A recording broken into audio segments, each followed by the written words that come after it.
네, 주말 동안에 나왔던 중요한 이슈들을 함께 체크해 보도록 하겠습니다. 미국 경제 자체가 은행의 실적을 좌우하는 중요한 요인입니다. 따라서 최근 경기 침체 가능성이 커지면서 은행들의 실적은 더욱더 주목을 받고 있습니다. 이번 은행들의 실적은 대부분 양호한 흐름을 보였습니다. 고강도 금리 인상 덕에 수익은 증가한 건데요. JP모건 체이스는 아마 많이 듣고 가장 익숙하신 대표 은행 중 하나시죠. 비록 순이익이 1년 전보다 줄기는 했지만 걱정했던 것만은 아니었습니다. 그리고 웰스파고 역시 모두 기대를 웃돌았고요. 시티그룹은 턴어라운드가 정상 궤도를 이어가고 있음을 확인을 했습니다. 하지만 악마는 또 디테일에 있다고 하죠. 겉으로 보기에는 좋아 보였지만 가까이 들어가니 상황은 조금 달랐습니다. 앞으로 부실 가능성에 대비해서 대손 충당금 적립을 늘린 것은 은행들에게는 다소 부정적인 영향을 미친 겁니다. 월가의 왕이라고 부르는 JP모건 CEO는 경기 침체를 예상하지 않는다고 하면서도 경기 불확실성에 대한 경고를 내놓습니다. 월스트리트 저널은 3분기 어닝 시즌을 주목하고 있지만 기업들의 수익을 확인하면서 변동성이 확대된 시장에 단기적인 바닥을 찾겠다는 움직임으로 보이는 건데요. 가장 크게 관심을 기울인 업체는 넷플릭스 그리고 테슬라입니다. 외신에서는 넷플릭스에 대해서 실적 발표 초점은 가입자 수의 증감 여부라고 말합니다. 최근 매분기 가입자 수가 줄어드는 흐름을 보였던 넷플릭스죠. 다음 달 1일부터는 기본 광고 요금제를 도입하기로 해서 앞으로 실적 개선 기대감이 높아지고 있다는 측면도 있습니다. 반면 광고 요금제 도입 시기가 경기 침체와 맞물리게 되면서 사실 큰 파급 효과를 기대하기는 다소 어렵다는 입장도 함께 나오고 있습니다. 넷플릭스 실적 발표가 대형 재료이기는 하지만 외신에서 주목하는 건 이번 주 발표되는 테슬라의 실적입니다. 테슬라가 어떤 실적을 공개하는지에 따라서 기술주 그리고 주식시장 전반의 흐름에 영향을 크게 미칠 수 있기 때문이죠. 야후 파이낸스에서는 보면 앞으로 전망이 나쁘지는 않다고 경고를 했습니다. 그리고 투자은행 웰스파고도 테슬라의 분기 실적 전망에 대해서 기대감은 높였습니다. 다만 테슬라의 목표 주가를 $280에서 $230로 하향 조정했습니다. 실적이 일부 개선됐다고 전망 자체가 낙관적이지는 않다고 보는 건데요. 경기 침체 그리고 금리 인상이라는 악재를 만나면서 소비자들에게 한 대당 약 8,600만 원에 이르는 테슬라 자동차가 선뜻 구매를 하기에는 만만치 않다는 지적이 나오고 있습니다. 다만 테슬라가 19일 또 한 번 예상을 깨는 깜짝 실적을 공개하게 되면 적어도 단기적으로 가라앉았던 시장 분위기는 주가의 상승 흐름을 미칠 수 있다는 영향도 함께 제기되고 있습니다. 이번 주 25일에는 마이크로소프트 그리고 인텔과 같이 시가총액 1위 업체 애플의 실적 발표 등도 기다리고 있습니다. 주식시장의 상승세 반전에 성공할지가 이달 중순과 하순에 뉴욕 증시가 최대 관심사로 전망이 되고 있는데요. 본격적인 기업 실적 시즌이 시작되고 다음 달 8일에 중간 선거가 예정되어 있다는 점을 감안하면 이제 주식시장이 서서히 달아올 수 있다는 기대감도 조금씩 나오고 있습니다. 여기서 방금 중간 선거가 있는데 왜 상승장이 되는지 하실 수 있는데요. 역사적으로 중간 선거가 있었던 해에는 바닥을 찍으면서 4분기에는 상승기를 보여줬기 때문입니다. 다만 10년 만기 국채 수익률이 또 4%를 돌파하면서 심리적인 저항선이 무너진 데다가 바다 건너 영국의 재정 적자 문제까지 겹치게 되면서 안심할 수는 없다는 입장도 함께 제기되고 있습니다. 이번 주 실적 시즌을 앞두고 있었던 은행들의 실적 그리고 특히 주목되고 있는 넷플릭스 그리고 테슬라에 대해서 자세히 알아봤고요. 참고하실 수 있는 관련 내용들에 대해서 정리해드렸습니다. 이어서는 더 자세한 내용 함께 해주시죠. 간밤에 나온 글로벌 마감 지수 함께 보도록 하겠습니다.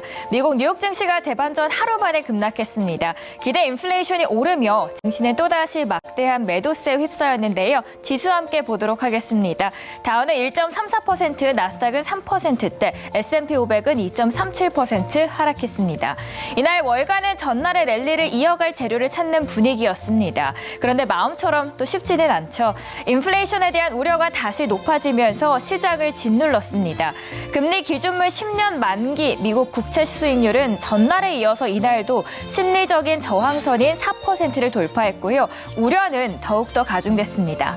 유가도 함께 보실까요? 원유 수요 우려에 3주 만에 하락을 전환했는데요. 이날은 3.92% 하락했습니다.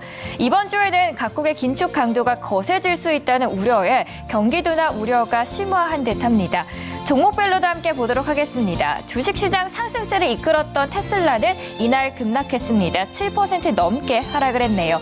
그나마 하락장 속에서 버텨줬던 건 금융주와 그리고 항공주였는데요. JP모건은 1.66%, 델타항공은 2.3% 상승했습니다. 이번 주 다양한 기업들의 실적을 앞두고 있는 만큼 관련 정보들 참고하시면서 잘 대응해 나가시길 바라겠습니다. 지금까지 글로벌 마감지수 알아봤고요. 이어지는 코너와도 함께해 주시죠. 안녕하세요. 의미심장한 주식의 박지원입니다. 오늘의 첫 번째 의미심장한 이슈는 항공입니다. 뉴욕 3대 지수가 모두 하락한 가운데 항공주는 강세를 보였습니다. 델타항공은 2%, 사우스웨스트항공은 1%, 그리고 이 외에도 아메리칸과 유나이티드항공 모두 올랐다고 CNBC가 보도했습니다. 그 안에서도 델타항공의 상승이 두드러졌다는 본문의 이야기입니다. 투자회사 코엘에서는 미국 여행 시장에 대한 회복이 이어지고 있다며 델타항공에 대한 투자 의견을 매수로 상향했습니다. 전 세계적으로 전염병 규제가 완화되면서 델타항공 역시 확실한 순풍을 달고 앞으로 나갈 것을 전망합니다. 델타항공의 주가가 조만간 80% 이상 회복할 것이라고 예측을 하네요. 최근 델타항공은 허리케인 이안으로 타격을 입었죠. 다만 국내외 여행 수요가 지속적으로 회복세를 이어가고 있어서 올해와 내년에도 꾸준한 이익이 기대가 됩니다. 델타항공은 이날 2.3% 상승하면서 마감했습니다. 항공주의 강세와 함께 연결될 수 있는 한국 이슈도 함께 보겠습니다. 첫 번째 한국의 의미심장한 주식은 바로 대한항공입니다. 코로나 사태로 직격탄을 맞았던 항공 수요가 최근 살아나면서 3년 만이죠. 대한항공의 객실 승무원 채용도 재개된다는 이코노미스트의 보도입니다. 코로나 방역 지침이 완화되면서 여행 수요가 복물처럼 터졌는데요. 코로나19 전염 확산세가 극에 달했던 기간 중엔 폐업 1순위였던 여행업계가 활성화의 1순위로 부활하고 있습니다. 그리고 통상 유가의 하락은 항공주들에게는 호재인데 최근 상승 흐름을 보였던 유가마저도 3주 만에 하락 전환을 했습니다. 각국의 긴축 강도가 거세지고 있다는 우려에 경기도나 우려가 심화한 겁니다. 한국투자증권에서는 여객 흑자 전환이 가장 빠른 진에어를 최선호주로 유지했습니다. 이번 3분기는 출입국 규제가 풀린 이후 처음 성수기를 맞이했습니다. 2019년과 비교하면 2분기에 6%, 3분기에 23%, 10월 첫째 주는 30%까지 회복을 했습니다. 그리고 이제는 일본의 무비자 관광도 재개되면서 4분기에 국제선 여객은 무려 40% 이상 회복해 흑자 전환에 성공할 예정이라고 예측하고 있습니다. 다만 목표 주가를 기존 21,000원에서 20,000원으로 하향 조정합니다. 이익 턴어라운드에 비해 최근 주가는 부진했고 환율과 금리 상승 등 부정적인 매크로 환경에서 자유롭지 못했다는 점 때문이죠. 다만 재무 건전성에 대한 우려는 과도하다는 점에서 매수 의견을 유지합니다. 두 번째 의미심장한 미국의 이슈는 바로 은행 이슈입니다. 미국 최대 은행 JP모건과 시티그룹, 웰스파고 등 대형 은행들이 깜짝 분기 실적을 공개했다는 BBC의 보도입니다. 주식시장 약세 속에서 은행주는 큰 폭으로 뛰었다고 본문에서 이야기를 하는데요. 연준의 강한 금리 인상 덕에 예대 마진이 확대되면서 수익이 증가하고 있습니다. 실적을 공개한 JP모건 그리고 웰스파고 등은 적어도 우려할 만큼의 부진을 겪지 않았고 대부분 기대 이상의 성과를 냈습니다. 미국 최대 은행 JP모건 체이스는 비록 순이익이 1년 전보다 줄기는 했지만 걱정했던 만큼은 아니었고요. 시티그룹은 턴어라운드가 정상 궤도를 이어가고 있음을 확인했습니다. 그리고 웰스파고 역시 기대를 모두 웃돌았습니다. 이날 JP모건은 1.66% 상승 마감했습니다. 이번 미국 이슈 통해서 한국 관련 기업도 함께 알아볼까요? 두 번째 의미심장한 한국 주식은 JB금융지주입니다. 올 들어 전 세계적인 긴축 기조로 금리 인상이 지속되고 있죠. 그럼에도 불구하고 금융주가 힘을 쓰지 못하고 있다는 데일리안의 보도입니다. 그런데 여전히 앞으로도 금리 인상이 지속될 것으로 보이기 때문에 금융업종의 호실적과 저평가 매력이 부각된다고 전했습니다. 은행을 둘러싸고 있는 대내외 환경이 과거 저금리 시대와 다르다는 점에서 건전성 지표 악화 가능성은 인정하더라도 은행들의 기초 체력이 본질적으로 과거와 다르다는 점이 긍정적인데요. 다시 말해 이제는 반등의 계기가 마련될 수 있을 것으로 분석합니다. 한국투자증권에서는 JB금융지주에 대한 리포트를 냈습니다. 실적에 문제가 없다면 관건은 자본 여력과 배당인데 수익성 재고 노력 등으로 올해 2분기 보통주 자본 비율은 11%까지 상승할 걸로 보이고요. 타행 대비 디스카운트 요소가 줄었습니다. 올해부터 시작된 분기 배당, 올해 예상 배당 수익률 10%를 고려할 때 밸류에이션 매력이 부각될 수 있는 국면이라고 말합니다. 전체적으로 봤을 때 내실 위주 질적 성장 기조를 이어가면서 리스크 관리는 하되 기회에 있는 영역에서는 성장을 적극적으로 도모하는 그림입니다. 투자 의견은 매수 제시하고요. 목표 주가는 9,800원 유지하고 있습니다. 지금까지 미국 이슈 통해서 한국 주식까지 알아보는 시간이었습니다. 의미심장한 주식 코너였습니다. 안녕하세요. 이어근의 텐텐텐입니다. 화려했던 상승을 모두 주말이 지나고 나서 반납을 했습니다. 이번 주 미국 기업들의 실적들이 많이 앞두고 있는데 금융주들은 오늘 상승을 했고 항공주들도 올랐거든요. 반면 나머지들은 다 하락세를 보였습니다. 오늘 시장 어떻게 보셨나요? 네, 일단은 이제 매니저님 그리고 지금 제가 손에 이걸 들고 있는데 혹시 뭐라고 써 있는지 보이시나요? 카카오 82%? 네, 카카오 82% 제 손실 정도입니다. 많은 분들이 SNS에서 이렇게 카카오 함량을 포함해서 이렇게 인증을 하고 있는데 그만큼 우리 시장에서도 카카오에 대한 영향력이 커졌습니다.